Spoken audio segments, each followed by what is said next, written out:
It feels so weird sitting down and filming a video. Hey guys, welcome back to my channel. My name's Elise if you're new here. This is my Project Pan finale. We've made it through the entire year. Lots of products that we've finished up. If you want to go look back and watch the one before so you know where we're at now, definitely pause this video, go watch that one, come back to this one, and then you're all caught up. If you like Project Pan, and I know a lot of you guys find me through this kind of series and these videos, definitely subscribe. My next year 2026 Project Pan like kickoff video is coming very soon, and then I do my Project Pan updates quarterly, so that means you get 4 update videos every single year without fail. Not only is it a way to keep me accountable, but it's just a way to share with you guys of like the joy of like, oh my god, I hit pan on this thing, or I finally finished it up, and then be conscious. Project Pan always reminds me that it is definitely going to take longer than I ever think to use up makeup, and it keeps me accountable, it keeps me mindful, and it just keeps me grounded, if nothing else. If you've been keeping up with my Project Pan, you realize I'm in a different background. I have been moving and we're finally moved in. We don't have everything, but if you've been watching the moving vlogs, you're a real one. You kind of know where we're at step of the process we're in, and I have more of those coming for you guys, so if you want to stick around, subscribe, and see those, definitely do so. But yeah, just to acknowledge the background's different. I think I made a mistake painting this wall this color. I did not think it was going to be white, and it's washing me out, so we have to deal with our mistakes, and maybe I'll repaint it down the line. But anyway, to the video, let's get into it. We're gonna start with blushes. I have 2 right here for you. So this is the e.l.f. blush in the shade Candid Coral. This is one of the first ever products I bought with my own money, and at the time it might have been like $1.50. I don't know how much e.l.f. sells their blushes for now, but this is something I would definitely repurchase. It took me not very long to hit pan on it because I've had it for about a decade, first of all. Second of all, it's just a gorgeous shade that I use time and time again. I feel like it makes me look very healthy and like bronze and like kind of summery all in one, and that's due to like the coral color. I also talk about this a lot in like my makeup video where I'm paring down to just like very select few. This is a color that looks great on me because of like color theory or seasonal analysis, whatever you want to call it. I've kind of like through trial and error, and then also just working in fashion, picking up a lot more color information, know that this shade looks really good with like my hair, my skin, my eyes, like my natural tones, and this is just something to really emphasize that. Long story short, I love this blush. I probably am going to continue like digging more into it because I can see all the gritting and just making even more progress even in the interim between like now and starting Project Pan again.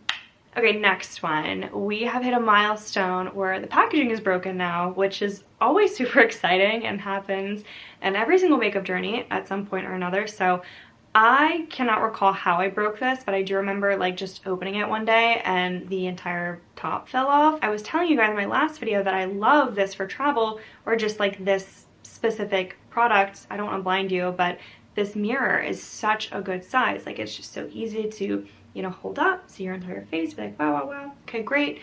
Makeup touch-ups, you know, the whole thing. But it broke, so it's not been the most convenient thing. And interestingly enough, okay, so I haven't hit pan on this, let's start there, but interestingly enough, the entire dip and like divot that I've made is all concentrated in this back part of the pan here. I'm gonna be doing close-ups, but please ignore my nubby nails. I am still recovering from all the housework that we've been doing and painting everything, and I'm just ignore those. Anyway, I have been working through this blush like a mad woman because I thought I could hit pan before the final update video and like I'll be really proud of myself. Did I hit pan? No, but am I pretty close? Yes, and I'm definitely way closer than when I started. And I do realize that this probably doesn't exactly fit into my color theory analysis, but it is a really pretty blush for winter. I just think it's super cute, super dainty, very girly, and this is in the shade The One. It's just like a perfect pink blush, no frills. It's exactly what it looks like, and I actually have it layered on top of a cream blush just to give some more pinkness. And then I've been really loving, even in the winter, putting it like on the bridge of my nose, just kind of like across where people mostly do like faux freckles, I think it gives like a really cute kind of like, oh, I've just been outside, it's been chilly, sort of like youthful look. So no, we did not hit pan, but we did break the packaging. I feel like that has to count for something. And every time I like piece it together like this to just put it back. Still on complexion, we're talking another Broken product, and that's the Pure Moonlight Glow Strobe Flush Highlight Palette. I got this as PR in high school because I had a YouTube channel back in the day, and again, it's broken. It's like a decade old. A few updates ago, I had worked through the golden highlight shade, and I've been working through the purple highlight shade in Lunar, and it's not purple like I thought it was, just kind of looking at it. It's definitely a bit more like cool undertoned, which doesn't really suit my color analysis. I'm gonna be basing a lot of like my project pan opinions off of that, or just like my thoughts. But anyway, regardless, I've been using this just really on the tip of my nose, and actually in a new way as well that makes me really appreciate the shape of my nose. Rather than just concentrating it like on the tip right here, what I've been doing, and you can probably see, is just like on the edges. So like on the two edges here that kind of like come down, and then also a little bit on the tip, which is just like a little added touch, but it makes me really appreciate the shape and the features of my own face, and gives me something a little bit different to it versus just trying to like copy and paste what I see online and think like that's gonna work for me. No, like you need to give it a little bit of razzle dazzle, a little bit of your own touch to just kind of like bring out the best in your features. And then I've also, you know, regular highlight spot, but I have also been using this as like an eyeshadow, and that has really changed the game for me and been another way to kind of use this, because purple may not like, or like these cool purpley undertones may not suit my complexion, but they definitely suit my eye color, being like a green, hazily, whatever you want to call it. So this has been another great shade to kind of use as like a really shimmery pop glam eyeshadow shade. I have been using this in different ways. We haven't hit pan, but we have made a lot of progress.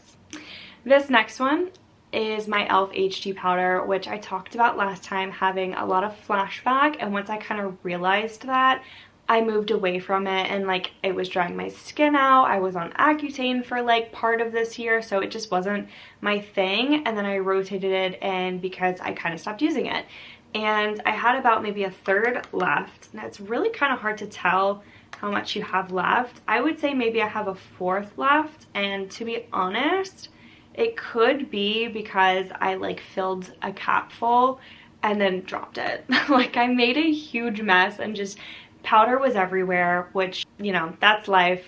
What can I do about it? I mean, I've used a little bit more, but at the same time, like I really just spilled it. And I've kind of been forgetting to use this. Like I've used it maybe like a handful of times, no more than 10 times since I rotated it in. So really the biggest progress I've made was like spilling it on accident, which is not great. But I mean, it's not a bad powder. It's a good like all over powder, a good, I baked, I think, under my cheekbone here, and I just would avoid using it under the under eyes is what I've learned, and that's was my primary use for powder, like so my concealer didn't crease as much. It's fine, you know, we move on, we live, we learn. This is just something I didn't really make a lot of progress with. This kind of sounds like not a super exciting update, but I promise like good things are coming. My last thing for complexion is my Milk Hydro Grip Set and Refresh Spray, which I love. I do think this is a great kind of like primer spray, if you will, because it is really grippy. And I would also put this on like probably after cream, and you can of course put it on like after you're done with all your makeup. That's what I did today. It doesn't really give glow. It's very like sticky tacky almost. It does give like your makeup is set and it's not moving for sure. I've been putting this on just kind of like randomly. I don't always need to use a setting spray, especially when I'm doing like really lightweight makeup for the office or just like being on camera while working from home or something. I don't know why it's this color right now. I guess because I've been shaking it a lot, just like holding it and using it and stuff, but I think I've used about half of what was left, and that's pretty good progress. For some reason, I have this never-ending craving for new setting sprays, and it's not something I feel like I'm in control of. Genuinely, it's actually crazy because I bought the L'Oreal Infallible little red one that's like all over TikTok, and I don't know why I thought I needed it, knowing I have like literally 3 other setting sprays. Yeah, so that was a fail on my part, just being transparent. You know what I think it was is like I saw this one TikToker use it as like her full glam makeup, and I was like in that era of like, oh my god, I'm gonna do my own hair and makeup for like events and like learn how to do it like close to like a professional level so I don't have to like hire somebody. And I bought that setting spray, neglecting this one, which was foolish on very many levels. But yeah, I don't know, something about that, it really got me. It really did. I am going to get into my 2 lip products that I have from last update. First, let's start with this LA Girl liner. This is something that in my mind, and this is my very first ever lip liner that I bought. In my mind, I thought this was going to work for me. I thought this was going to be nude. This was going to be like that girl, it girl, like cool tone, brown, whatever. And it's very orange, which feels like in theory, this should work with my color theory. And for some reason, to be honest with you, it just doesn't. It just doesn't. And I don't really know why, or maybe it's in my head that it doesn't, but when I put it on, it just looks like, not Jersey Shore, but like kind of close to that. Like I feel like that like bleached out, or not bleached out, but like completely washed out like lip, but it's like dark orange on me. Like it's not very cute of a color. But don't get me wrong, the formulation is great. Like it's really soft, creamy, glides on, easy to blend out, all the good things that you would want from a lip liner. This lip liner has. It is just not my color, and that's okay. At least now I know if I want like a cheap, affordable lip liner, LA Girl has got my back. I just need to do a better job at picking the correct shade for myself. Totally on me, not their fault. Anyway, this is in the shade I don't even know anymore because it's all rubbed off, which is great. But I feel like without the cap, this is what I've got left. Definitely feel like that's a lot of progress. I don't see myself ever reaching for it unless it's in a project pan, which is unfortunate, but that's just the way it is. Actually, my last project pan, I did have it on and it looked pretty good because I kind of found the combination of layers that does look good, and that's one of the only ways I'll ever wear it. Sometimes I do just wear it just to put it on, like in the house, knowing I'm not going anywhere so no one will see me with it. And then like if I have a meeting come up, I look at myself in the camera and I'm like, I look ridiculous. It looks insane on me. I do a little bit of like, let me just put it on before I shower, and usually when no one's gonna see me, it's the only time I really put this on by itself. Next lip product, Truly. I kind of forgot about it a little bit, which is not great because the whole point of Project Pan is to like consciously go through what you have and own.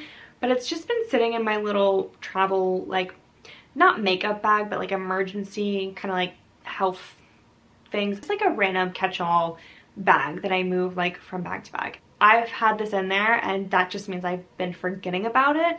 So I have been a little bit better about just keeping it out on my desk, and this is another similar situation to the lip liner. I'll just put this on knowing no one's gonna see me, or when I'm just working from home or before I shower. Because it's a tinted lip balm, it's not something like I just slather on because I will look like a literal clown, or I will look like the Joker with the scars and just the whole thing all over my face. So I'm really not trying to go out in public like that. And this being a lip balm, it's kind of how I want to apply it, to be honest with you, but I have to be mindful that it is a very bright fuchsia color. It's a cute color. If I were to apply it like I really want to apply lip balm, it gets super messy, but it's also just like super bright. And I am not one for really bright lip product anymore. I love a bright blush. I think blush, without a doubt, I'll put any sort of crazy color on and like love it. Again, this does smell really good though. I can't lie to you. But anyway, something about putting it on the lips, like I have really small lips. We all know that. So I have to be very selective and picky with what products I'm putting on, because it's not like I want to draw like too much attention to them with like a lip balm. If anything, I'll overline with a lip liner, but this is just such a messy kind of all over product. Again, I think the small lips has to do with how it ends up literally all over my face. So this has not been something that like I feel as if it brings out the best in my features, and that's okay. It's not for me, but I did give it a try. Last category we have is eyes. I love doing my eyes. I will literally spend an hour, 45 minutes just doing eyes, but I've also gotten to a point where I know what's like a go-to look for me and how to really create something maybe like a little bit more dramatic or to accentuate very quickly, and I have to attribute it to two of these products here that I have. Let's just start with the first one that is literally down to a nub, and this is a Wet n Wild little tiny pencil. This, I feel like when I started was like at least triple the size. So this is great. I'm definitely making a lot of progress. I don't know when a liner is technically done. I guess when you can't sharpen it anymore, which we're very close to that point.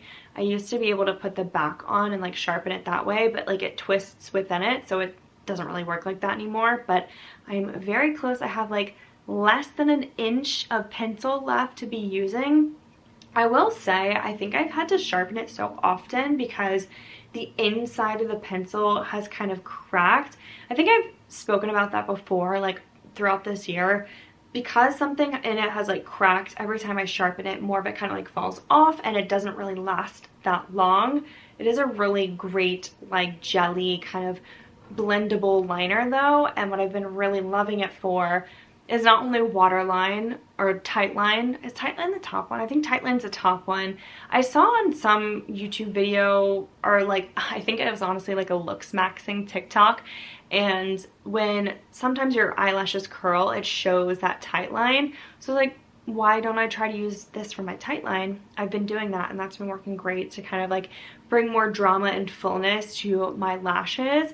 And then also what I've really been loving doing, because I found out this crazy revelation, it's really not that shocking and you're probably like, okay, whatever, but I have semi-hooded eyes, which is totally fine, nothing to cry about. It just gives me a different insight in how to apply makeup to, again, accentuate my features and really highlight the best of them, versus if I were to apply makeup with people that have like tons of lid space and can do all these crazy like cut creases and all sorts of different things to the eyes. I don't have that ability. Well, let me not say that. I can do that, I just have to go about it differently.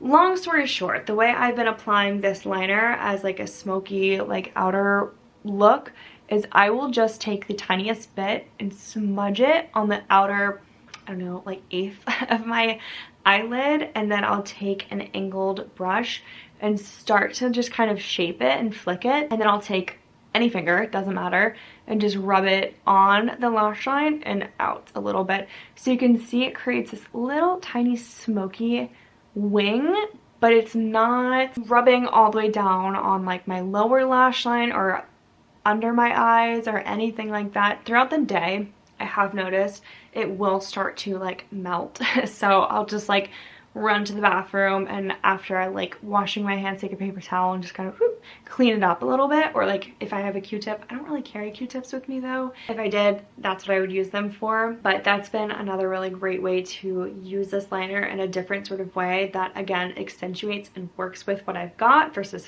fighting it. I have really been loving that. I'm not gonna purchase this exact one because of like the cracking and the breaking. To a point in Project Pan, it's like this, it's not a binary of like, oh, I want to be moving through these products at light speed and like working my way through all of them. You just want to work through what you have. This, however, because it was like cracked on the inside, the quality wasn't like top tier, I do wish it would have lasted longer, which is something never ever thought I would say in a Project Pan video, or just in general, that like I wish this singular makeup product would have lasted longer. But it's the truth. I do feel like because of the cracking, I actually ended up wasting a lot of product versus like not being able to use it because it was just like shedding or flaking off, and yeah, really wasn't able to use it to its full extent, but I've been loving it. Up next, we have my Modern Renaissance palette. I have hit pan on this Blonde Fresco shade here. You can see like the tiny bit of the pan peeking out, which is so exciting and I love it. I have really focused my efforts on this palette in a whole new way. Even, I think it was, what, 2 weeks ago, I went with my fiance, we saw Wicked for Good, and Glinda's eyeshadow, where it's like purple and a little bit in the outer corner and like a tiny, tiny, tiny bit of pink. I went home and I recreated that with this palette and then also the eyeliner I was just talking about. And I was like, oh my god, I could use this look every day. It's subtle enough, but definitely a pop of color. So that's been something I've been getting into a bit more and playing more with those reds and pinks. I will say, I have not really been gravitating toward this palette for like every single day use, because there's not a really good base shade in here that I think is super suitable. I feel like if I want to go with this Golden Ochre, which in my opinion might be the only base shade that people might reach for, it's still far too yellow and warm of an undertone to go with every other single color here. Additionally, it's just not the season for me. I feel like the oranges and the tans and the goldens and the yellows, that's more summer coated. For me, I definitely want to play more into like the reds and the pinks and the purples and like go towards winter. That's just the time of year we're in. That's totally fine. But I have also dabbled into the Primavera and the Vermeer shades. You can definitely see like more of a dent with those two, which again is great. That's part of the process. And even with my new discovery of semi-hooded eyes, I have been dragging that in the inner corner and then also into the eyelid. This has been a really good palette to rediscover and just kind of like feel that 2016 joy again. Miss that era. Some of it, at least. This is the last update I have for you, and quite possibly the one I'm most proud of, and that is the Tarte pomade in the shade Ash Blonde. Turns out they don't sell this one anymore. Its color has been discontinued. But if you look and peer into the pot, you'll see that the pomade itself has a hole in it. That was an accident. I don't know how I did that, but I literally poked a hole in it using my new brush. And I was like, oh my god, does this mean what I think it means? Yes, it means that it's so thinned out at the bottom that I was able to poke a hole in it, which is great. I've been using this freaking non-stop for like I think 2 or 3 project pans in a row now, which means 3 years minimum of actively working through this, and that's not even including, I don't know, the 5 or so years prior. I feel really good about that. I feel like a weight is being lifted off my shoulders of like, okay, that's real progress that I'm seeing. That's actual progress. And it's just like, this has been the one thing that I've had in every single project pan video since I started this series on my channel.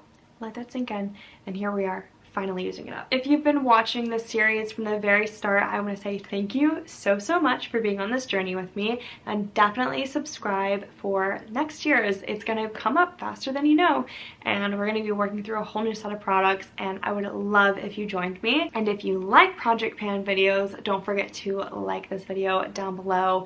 It lets the algorithm know you like it, pushes it out to more people. We have more conscious consumers here, and that's great for us, our wallets, and the planet. Who doesn't love that? Comment down below anything that you've used up this year. I am so nosy. I have friends and family actually send me products that they've used up, and I love it. There's going to be a video at the end of this one recommended just for you, so definitely stick around to see what it is. I'll catch you guys in my next video. Until then, don't forget to be kind to yourself, others, and the planet. Bye.